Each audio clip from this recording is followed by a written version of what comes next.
大家好，我係阿楊，多謝大家翻嚟阿楊嘅生活頻道啊！大家見到而家面前咧就有部 EVPad 12P 啊，咁今集咧我就想開箱呢一個 EVPad 12俾大家睇。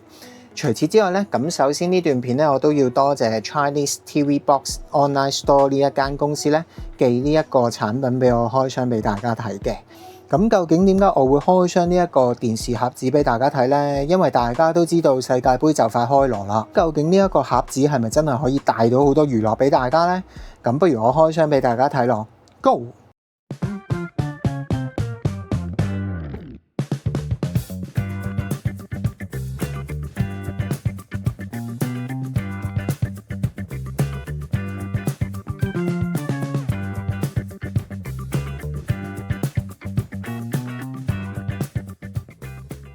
好啦，咁開箱之前咧，咁我都帶大家睇一睇呢個盒子先。咁呢個盒咧，其實佢就印住咗 EVPad 12P。另外咧，佢個機身都係一個銀色嘅機身。咁呢度咧都有 show 到出嚟嘅。其實咧，佢就會支援4GB RAM、64GB ROM， 同埋可以用 Air Mouse 同埋 Wireless 嘅語音輸入嘅。咁最高嗰個輸出嗰個寬頻速度咧，都可以去到1000Mbps， 同埋佢最高咧都支援到 8K 嘅。除此之外咧，咁佢見唔見到有啲令面啊？呢個都係 EVPad 嘅一個 packaging 嘅特色嚟嘅。咁啱啱 show 嘅1000Mbps Voice Type-C 充電 WiFi 6同埋 Bluetooth 5.2啦，藍牙，同埋咧佢行咧係行 Android 12嘅。好啦，我哋而家開箱啦。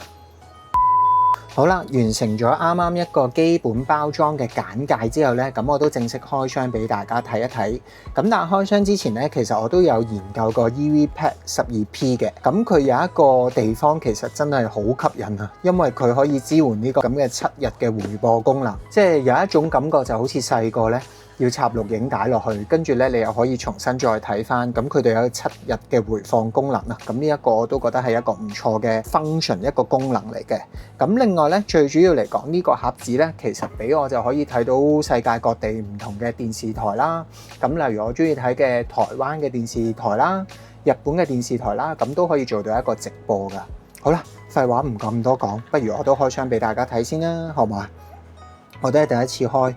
咁咧一開嘅時候咧，我就見到個主機。咁呢個主機其實都好細，同埋佢都好薄啊。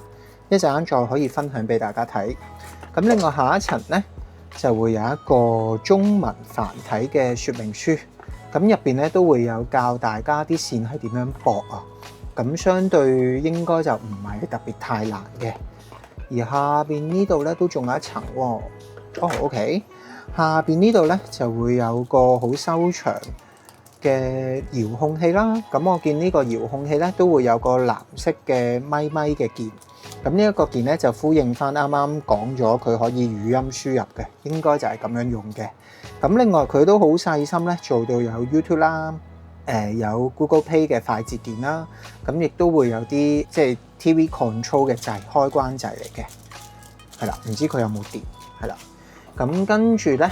因為今次開箱咧，我就唔喺香港啊，咁佢都好細心知道我唔喺香港咧，所以就俾咗一個另類嘅插頭，我負責開箱俾大家睇嘅。咁呢一個咧應該就係嗰個 Power Adapter 嚟嘅，咁大家就可以因應翻自己個區啦，因為正常咧佢國際版咧好多個區都用得到嘅。咁你插咗上去咧，下邊就跟呢一個 Type-C 嘅同埋 USB 嘅充電線，咁吉咗落去咧。再插翻呢個 Type-C 落部機嘅背脊嗰度咧，應該就可以開到佢噶啦。咁最後呢一條咧，就會係 HDMI 線啊，都可以放到俾大家去用，都會方便到大家嘅。好啦，電線咧就同大家介紹完啦，而家睇翻個主機先。好啦，個主機咧，哇，都好靚仔喎！大家見唔見到佢銀色反光面？我印象中嘅盒子咧，全部都係黑掹掹嘅。咁呢一個咧，今次佢做咗一個銀色嘅反光面咧，個感覺好似比較時尚好多。而佢正面咧就會有個顯示屏啦。咁呢個顯示屏咧，以我認知應該插着咗佢，佢都會 show 到個時間俾大家睇。如果有機會咧，大家放喺電視機前面咧，咁又慳多個位，唔使放多個鐘啦。而左邊咧就會有個 TF 卡嘅卡槽，一個 Type-C 線嘅位。同埋有一個 USB 嘅位，而後邊咧就會有個AV 嘅插頭啦，有個 Optical 嘅插頭，跟住仲要多一個HDMI 嘅線，同埋如果想穩定啲咧，就如果近電視嘅話咧，就可以用 LAN 線去連接，又唔一定係要用 WiFi 嘅。咁最後咧，亦都再跟多咗有個 Type-C 線嘅位啊，唔知大家都睇唔睇得清楚啦。咁跟住咧，去到最尾咧，呢一度咧都好得意嘅個。喺個底部咧，佢有兩個 kick 嘅位啊，咁其實相對就會方便慳位好多，咁就直接咧掛喺嗰個 mon 後邊咧，咁就慳位好多啦。好啦，咁不如事不宜遲啦，咁我不如都開俾大家睇，究竟呢一個 EV Pad 有啲乜嘢睇啦，好冇 ？Go！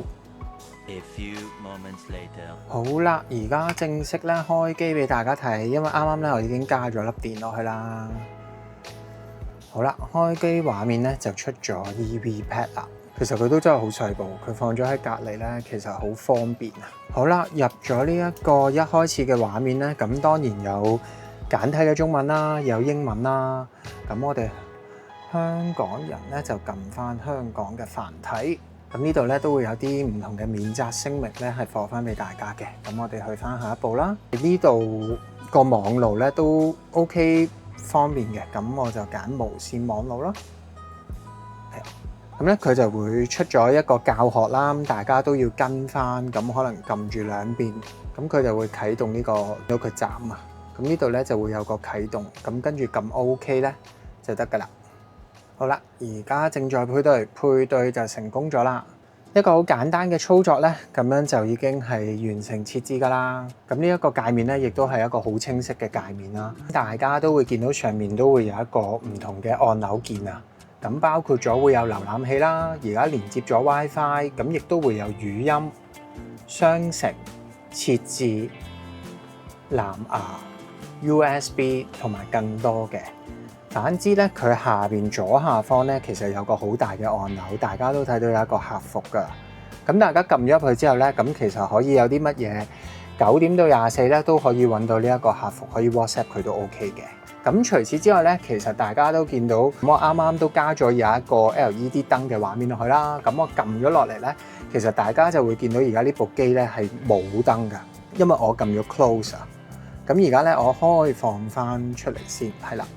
咁又開翻着佢咧，咁而家就變咗藍色，咁亦都有綠色。咁我揀青色咧，咁佢就會變青色。同埋咧，佢可以重設啊，或者揀一個 always on 嘅狀態，或者一啲走馬燈、呼吸燈咁樣㗎。咁大家都知道，我都好中意一啲唔同嘅燈飾㗎嘛。咁如果呢部機放喺個電視前面，咁佢有個咁嘅走馬燈咧，其實都會增添咗一啲唔同嘅氣氛嘅。一個簡單嘅易用界面啦，大家用開呢一個 EV Pad 或者一啲盒子咧，都知道會有啲唔同嘅 Apps 咧，係可以方便到大家嘅。大家入翻去瀏覽器呢一度咧，其實撳個6字，咁咧其實佢就會 show 咗有唔同嘅網站啦。咁大家都見到，咁揀翻呢個6868頭一個咧。再撳搜尋，咁大家就會有見到好多唔同金星影視嘅代數㗎。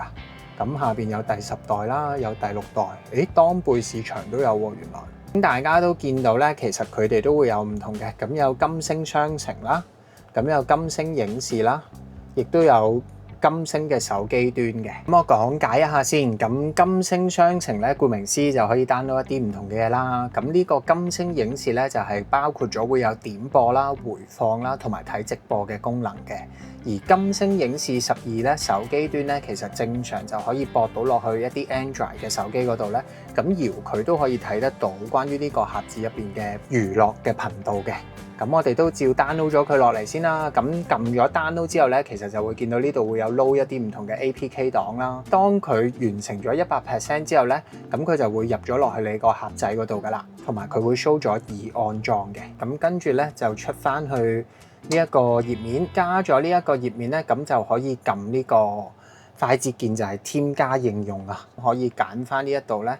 剔晒佢，跟住咧你剔咗佢咧，咁正常出翻頁面咧，你就會見到佢就出晒嚟噶啦。好啦，既然 download 咗金星商城啦，咁不如我都開一開個金星商城俾大家睇一睇，究竟入邊會有啲乜嘢嘅。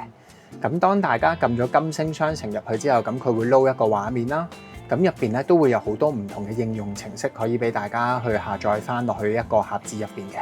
咁包括咗有啲 D+ 啦、N+ 啦，或者一啲可能 KTV 嘅一啲 App 啦。咁如果有需要嘅時候咧，大家都可以下載落嚟呢一個咁嘅盒仔嗰度噶。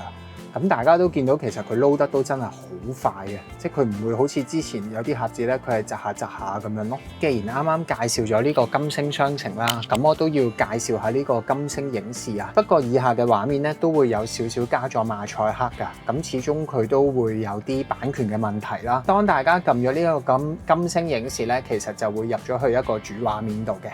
咁大家都會見到上面有好多個唔同嘅分類，咁有直播啦，有推薦啦，有 4K， 有電影，有電視台，有電視劇咁樣嘅。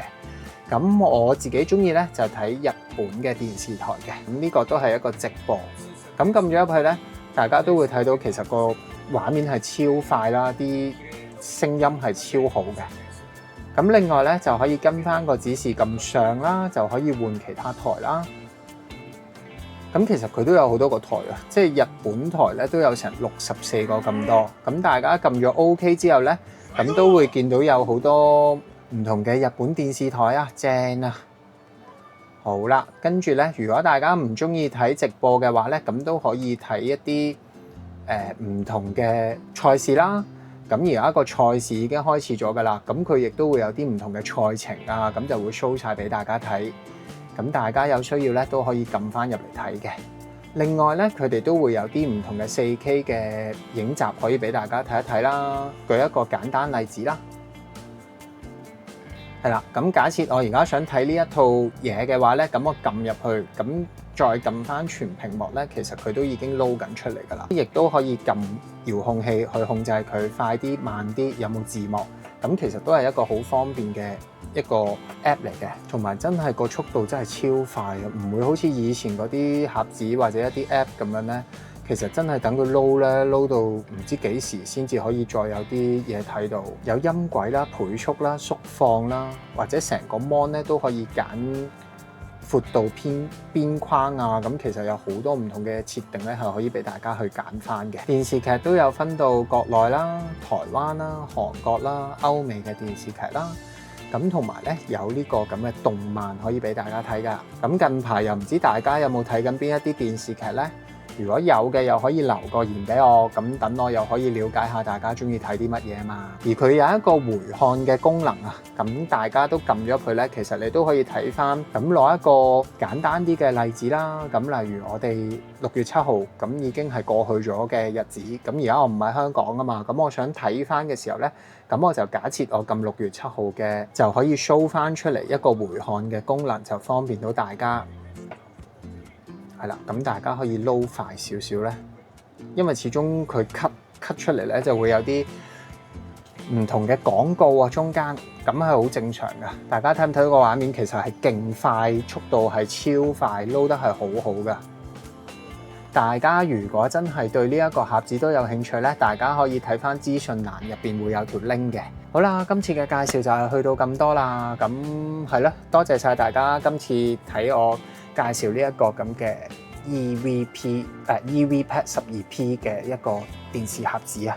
咁希望今次嘅介紹咧，可以令到大家都對呢一個盒子多咗了解，或者真係自己去考慮呢一個盒子適唔適合自己啦。如果大家都中意今次呢條片嘅分享呢，希望可以收到你嘅一個 like、share 同 subscribe 嘅支持。下條片再見，拜拜。